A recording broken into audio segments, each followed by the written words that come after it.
Hi, and welcome to the Grieving with God podcast. I'm your host, Dawn Byington. This week, I have two podcasts that we are releasing. Because my interview with Judith Hardy went so long, and because it was easily divided into two different topics, I have two 30-minute episodes this week. The first episode, we really deal with how to survive the holidays when you're grieving. What might it look like? We both share some stories about our past and how we dealt with heavy grief. The second podcast deals with coping strategies for the holidays. Judith and I talk about ways you can incorporate these strategies into your holidays in order to have a more joyful and peaceful season. I hope you enjoy both of these podcasts. And again, we hope that you like, share, and comment in order for us to get more visible in the podcast community. We would love to start getting some reviews, so as people come to see our podcast, they know what to expect. So if you've enjoyed this podcast or you've enjoyed a particular episode of this podcast, we invite you to go back and leave a comment. Hope you enjoy this episode.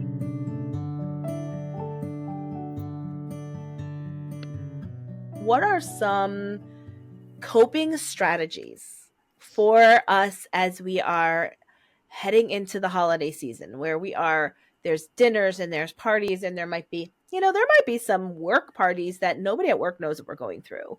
I'm not an open book at work, so not everybody knows what's going on unless they stalk me on Facebook, which,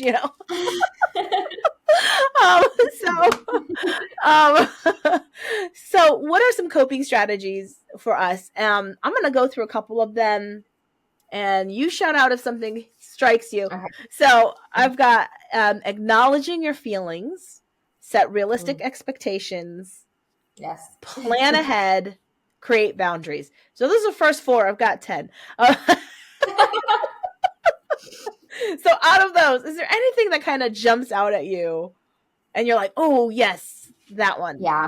I think for one of the ones that stood out to me when you said that was planning ahead and not – because I'm a planner. I'm a planner, especially the holidays, because they fill up so quickly. So what I'm planning is the Christmas party, the Christmas this, the Christmas that.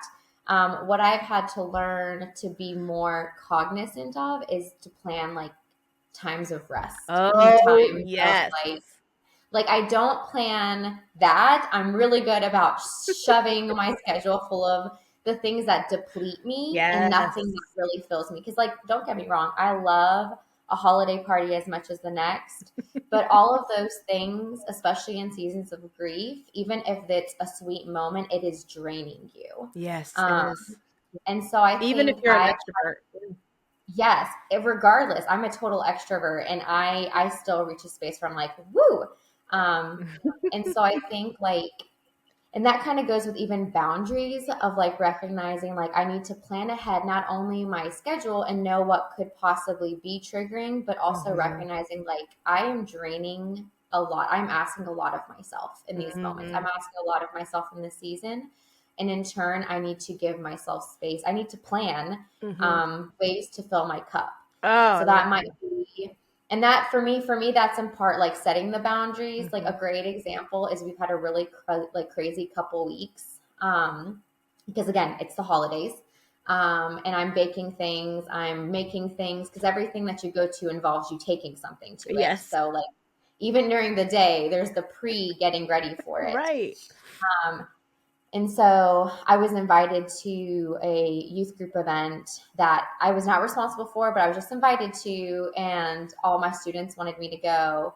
And I needed to set that boundary for myself. Even though it would be really fun and really, really sweet, I have been only depleting and I am not in any way refilling. And so I had to do what was for me very challenging, which was saying, hey, thank you so much for inviting me. I know it's going to be so much fun and it's such a blessing for the girls. I have to say no. Yeah. Because I need to give myself space to rest and to recoup and just to sit and allow myself just some margin. And so while the initial no was very, very challenging, I think it was helpful for me to set that boundary. And I think in part I had to mentally plan ahead. I knew that was coming and I was like, you need to plan to say no. Yeah. You need to plan to say no. And honestly, sometimes I have to ask people to hold me accountable on the no. Like I will tell them, Absolutely. hey, I'm gonna say, like my husband's really good about that. He's really good at the word no. Mm, But even some friends, I will tell them like, hey, I said no to this, and I need you to help keep me accountable in that no, because yeah. my temptation is going to be to jump in, and then I'm just going to deplete myself further. So I would say, especially if that's your proclivity, like for personalities like mine who just shove all the jolliness into the season, where they're at every holiday party or every book or Yeah. cookie exchange, like being as proactive about planning in rest for yourself. Hmm. And part of that is having those boundaries to say no. Yeah. Yeah. And yeah, I think boundaries, planning ahead. I'm a planner as well. I do. And I'm the planner where I put a lot on my list and then I will freak out if I'm not getting it all done in one day. And I'm like, Mhm. but it's not even like logical to get it all done in one day. Like, and Yeah. so I have had to start saying, scheduling in, I'm taking a nap at this point of the day. That's on my to-do Yeah. list because I just know it is going to be draining. You're right. Having to be in front of people explaining, sometimes, especially in the first year, even having to like explain to people who maybe didn't know, this is really hard for me. My mother just passed away. Like that Yeah. takes a lot to have to That explain to does. somebody, because you're trying to not Absolutely. cry, you're trying to not give too much Yeah. information, but at least Yeah. let them know why you might be off, or you may not be talkative, or you may not Yeah. be engaged. And then all of a sudden, then they're feeling sad, and oh my gosh, I'm so sorry. And you're like, I didn't want that. I just trying to let you know, you know. Yes. So It's it is. exhausting. Oh, it can be very exhausting. Oof. And yeah. And I think creating boundaries, for me, I like that one. Setting realistic expectations, definitely we talked about that. But the Yeah. creating boundaries, I think that speaks to me because there should have been boundaries that were placed, I think, with my family in particular, that I didn't set in place, that ended up causing a lot more frustration, confusion, Mhm. resentment, because I Yeah. just didn't set up the boundary. I Yeah. was asked, I mean, I had just lost my son at the end of January. My mother passed away at the end of December. Her birthday, my son's memorial, my son's due date, my mom's birthday were the same day in March. Oh my word. And so that day is coming up, and I was asked to help plan her memorial, which was going to be in March. And I was like, sure, yeah, I'll do that because I'm the planner and I'm the family Yeah. keeper of the history and all that Mhm. kind of stuff. And as it was getting closer, I had to say, no, I should never have said yes to this. Like, Mhm. it was way too much for me to process or Yeah. handle. And, having to back out and say, somebody else has to bear this. Mhm. So I think creating boundaries is very important. It's things like that, like what can you handle? But I also think that creating boundaries, especially with family who might be particularly difficult to talk to be able Yeah. to say, I cannot engage in this conversation with you. Yep. And that is okay to say to Yeah. someone who is maybe a difficult person to converse with, to just say, can we just not Yeah. talk? Like, just not Yeah. talk about that right now. And I'm not trying to Yeah. be mean or rude, but I cannot emotionally handle it. And Yep. I would, and there could be nicer ways. People probably better than I can find nice ways to say that. But I think it is important, to have that, Absolutely. even to just say, I identify this is a tricky relationship, so we're just not Mhm. going to address it during the holiday season, because the holiday Yeah. season, there's everybody else has their expectations. So, Mhm. so let's see, a couple more. I've got honoring your loved one, leaning on your support system, taking care of yourself, and allowing for flexibility. Anything stand out to you? I love the, like you said, the honoring your loved one. Mm, Because I think that's kind of making space for the love that was there, and like yeah. acknowledging, because I think there's also just like this, it's especially with loss and grief, it's you're suddenly, you have a gaping wound in your heart and in your life, and it feels disingenuous Mm, to not acknowledge that that person is very much present with you, mm, even if the person isn't physically there, or and Kelsey talked about this with like the ambiguous loss with miscarriage, like yeah. physical representation of this person is not present. Mm-hmm. However, in my own heart, I am overwhelmed by their presence. Mm-hmm. And so I think there is such value in some way, whether it's a Christmas ornament or a Christmas tree, Yeah. or just even like acknowledging at a time of like of remembrance, just saying like this person is significant to me and has been significant to me, and they are gone now, and that is something that I carry. I think even if it's just something brief and simple where you allow the space for people to even recognize it, I think that's huge. And I think the moment I started doing that was the moment I felt so much freer to just be honest about what I was walking through, as opposed to feeling like I needed to push away my loss for the convenience of others, or just Oh, I because of like the that. discomfort that it might bring them. Yep. And then that ultimately leads down a road of I am not well. Yeah. Yeah. So I think just like even taking a small moment of remembrance and honoring them in some way, whether it's out loud or not, does allow for that space for you even just to navigate the holidays, or I know for me to navigate the holidays in a healthier space. Mm. Yes. Yeah. I think for me, what stuck out to me was leaning on your support system. I think Yeah. we're way too, oh my gosh, what's the word? Independent. I think that might be an American thing. I don't know, but we tend to be extremely independent, and I can handle this. I can do it myself. I don't need Mm-hmm. anybody else to be bothered by it. And so we try to, especially as women, we just pile and Yeah. pile and pile on. But I think finding the people we trust, finding the people we can partner with, and Absolutely. say, like you said, I need you to keep me accountable to this. No, like Kelsey said, I need Yeah. my husband to be my buffer. For me, Mm-hmm. sometimes I need to share with a friend the prayer requests that I have, because Yeah. I'm carrying it too much, and I need to verbalize it to someone else because I'm a verbal processor, and I need to get Yes. this off and let somebody else bring it to the Lord. Yeah. And they need to help bring me to the feet of Jesus and pray with me. Yeah. And so finding those people that we can share what we're thinking, what we're feeling, what we need, and just leaning in on them instead of just trying to stand up all Yeah. by ourselves during this time. Yeah. Yeah. And I was thinking, Don, when you were talking about that, because I agree, I think community is absolutely Mm. invaluable, especially in seasons of grief. I remember when we first moved to Spartanburg, having recently moved, and I'm sure you're feeling an element of this, having recently moved, like Yes. you remove yourself from all the community that you had, and you're starting anew. Yep.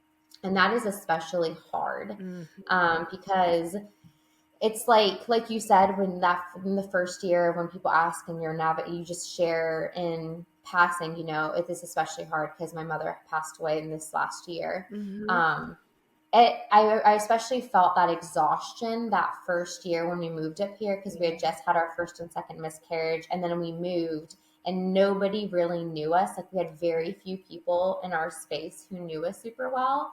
um and that was really hard, like engaging people in a way where I was like, hi, I'm Judith. I have a lot of emotional and mental baggage due to grief and trauma. Will you be my friend and also come carry it with Yes. me? I And I yes. remember that was so hard and in times discouraging. And I think like I had to give myself time. I was so thankful for our church, which Mm-hmm. quickly within 6 months had like surrounded me. Mm-hmm. But I think I especially felt the temptation then to carry it on my own, because I was like, who wants to, like, that's a lot to take in, especially in a new friendship. Yeah.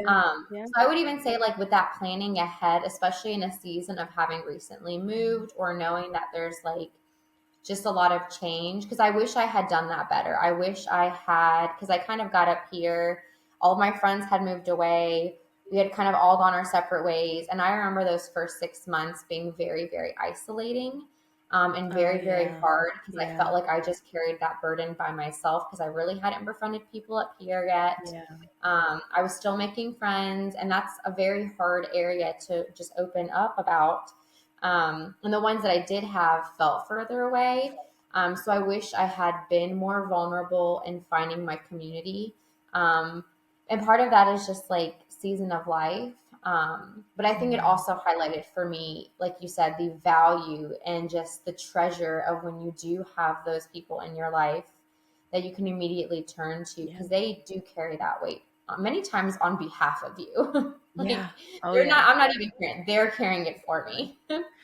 The year I lost my mom, two of my friends lost a parent. So one of my friends lost a father, my other friend lost a mother, and we all lost a parent within the span of 3 months. So we ended up becoming that emotional support system, checking in on each other during those first Mother's Day, Father's Day, checking in to see emotionally, like how was the holiday, how was the family gathering, how are you holding up, have you given yourself space, have you taken care of yourself, all those things. And so I think community, I can't speak enough of it.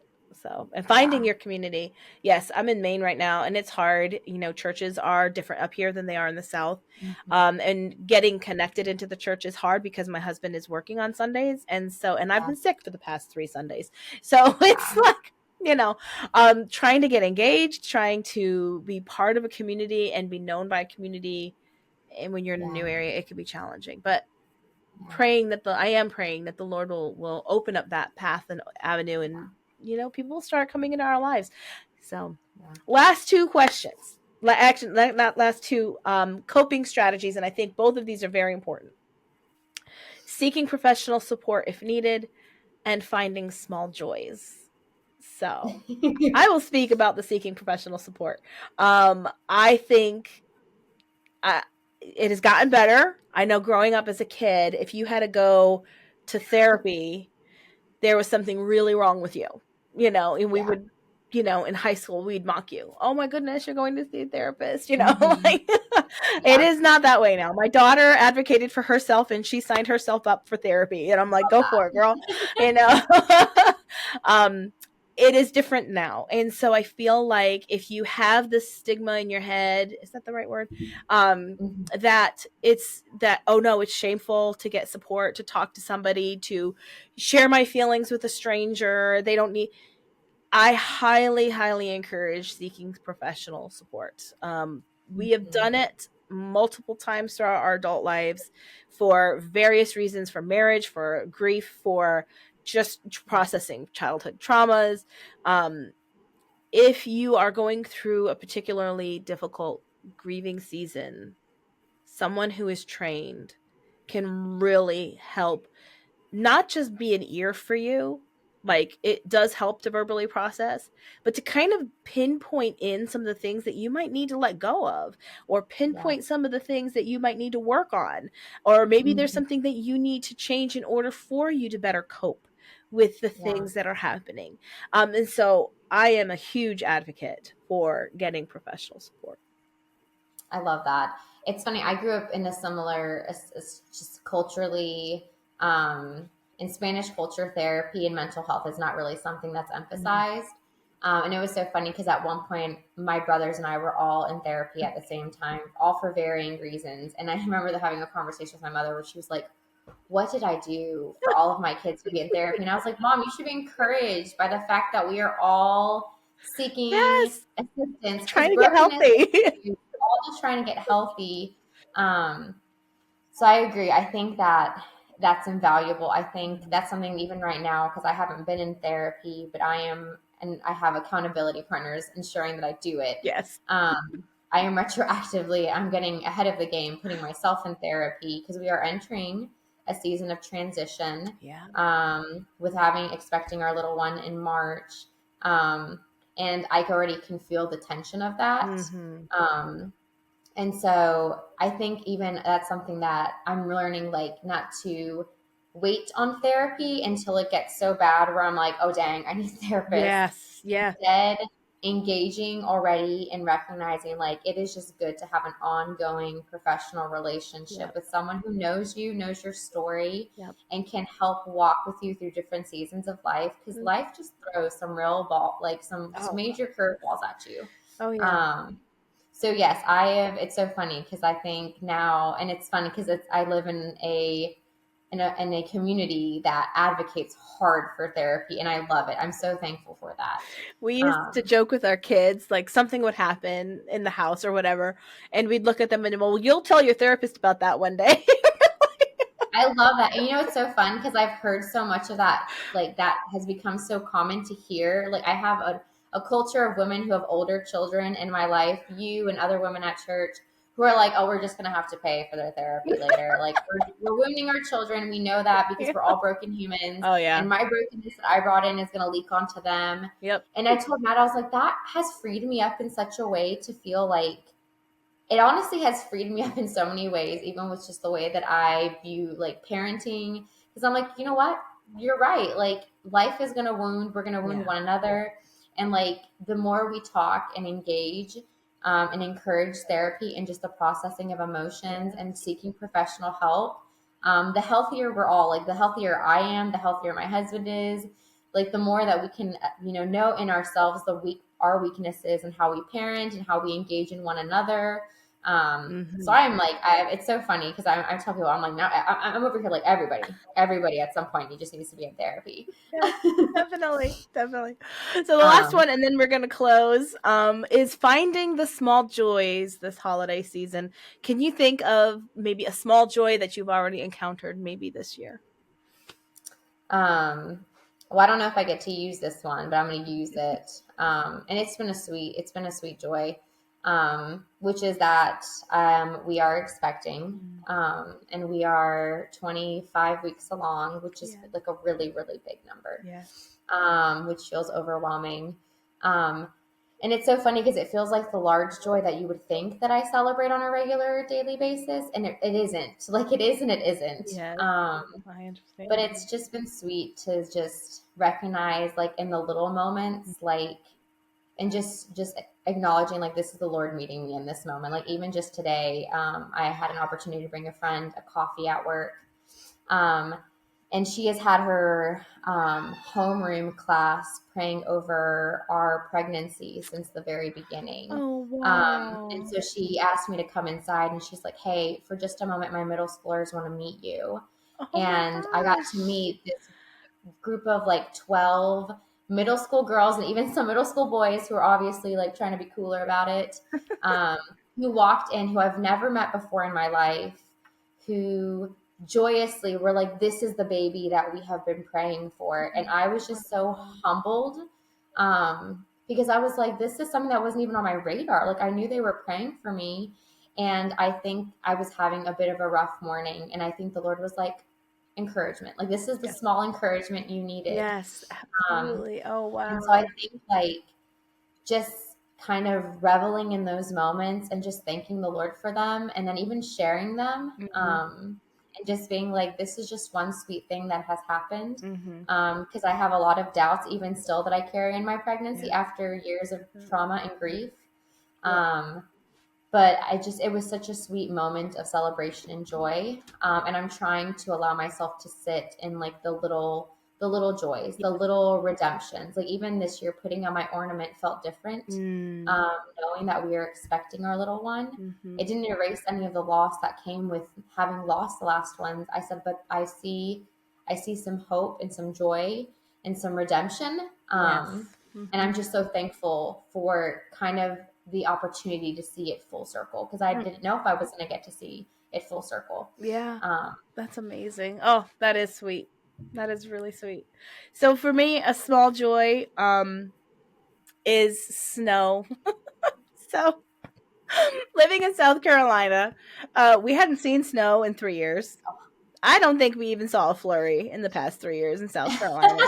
Like I'm watching, and here we are. We're in Maine. It's our first winter in Maine, and it has snowed for the past 3 days. And I'm loving it. So me and my daughter, we go out and it's just a small joy. Like go out and we're just like letting the snow hit our face. We went walking downtown. We barely made it to drive. I mean, we live a mile from downtown. She wanted to drive downtown because all the lights are up on the waterfront and all the lights are up in the stores. And so she wanted to walk down and take pictures and feel the snow because we both love snow.